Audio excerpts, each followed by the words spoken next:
Do you know that feeling when you're talking to someone and you see their attention quietly slip away, even though they're still standing right in front of you? You're in the middle of a sentence, talking about something important to you, something you think matters, and suddenly, without warning, their gaze glazes over, their body shifts, and their responses become mechanical. Uh-huh. Yep. I see. It's not outright rudeness. It's something more subtle, but it cuts deeper than any direct interruption, because the person is supposedly there, but you are already alone. I used to think I was imagining it. Maybe I'm too sensitive, but it kept happening again and again. I would walk away from such conversations with a feeling of emptiness, as if I had given a piece of myself to someone who didn't even notice. And then I'd spend the rest of the day replaying what I said. Did I talk too long? Did I say something wrong? Am I really that uninteresting? One evening, an incident occurred that finally broke me. I was in a small group and sharing a story from work, not bragging, just sharing. Halfway through, someone looked at their phone and said, "Oh, that reminds me." And just like that, the conversation turned away. No one asked me to finish. No one even noticed that I had fallen silent.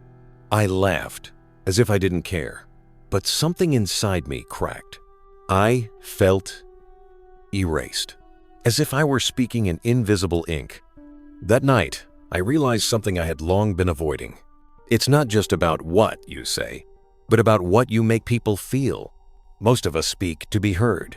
We want to share, to be understood, to feel significant. But when we focus too much on ourselves, we forget that the other person is there too. He is listening, waiting to feel something.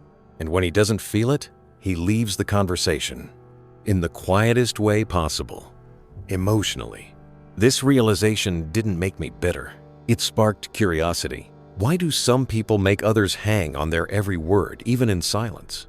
Why do some speakers fill a room without raising their voice? What are they doing differently? So I started to observe, to listen, to study real people in real conversations. And I found patterns, tiny shifts in language, tone, and focus of attention that changed everything. Here are 3 invisible habits that transformed my speech and how people stay in dialogue with me. The desire to be right is the fastest way to push someone away. For years, I thought I was helping when I corrected someone, clarifying a statistic, fixing details in a story, adding a more accurate perspective. I thought I was sharing valuable information, but here's the truth. I couldn't see. Every time I corrected someone, I was trading connection for control. People don't remember facts. They remember what you made them feel. When they are corrected, they feel judged. When they feel judged, they stop trusting. And when trust fades, so does the conversation. One time, a friend of mine said, "I think oxytocin is what helps you focus." The old me would have jumped in immediately. Actually, it's dopamine. But I caught myself. And instead I said, "Yeah, these brain chemicals are so complicated. I mix them up all the time." And the conversation flowed on deeper, easier, warmer. You can still share your knowledge. Just don't use it as a weapon. Use it as an invitation. Connection first, fact second. Vulnerability attracts more than perfection. Here's a painful but freeing thought. If people's attention drifts when you talk, it's not because you're boring. It's because they don't see themselves in your story. People crave resonance. They listen, subconsciously asking the question, "What's in it for me?" The best speakers, storytellers, and even friends don't just talk about themselves. They talk in a way that makes you feel seen. They build a bridge between their life and yours. And once that bridge is built, people willingly cross it. You don't need a perfect story. You need to share it as if it's shared. Your presence speaks louder than your words. The most powerful thing you can offer in a conversation is space. Silence scares us. So we rush to fill it. We interrupt. We rush to respond. But in doing so, we leave no room for others to breathe, to think, to show up. I used to think I had to be impressive, that I had to say something brilliant. But the truth is, most people don't remember your words.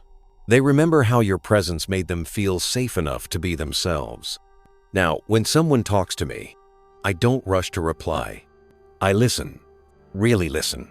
I ask questions not to show I'm interested, but because I actually am interested.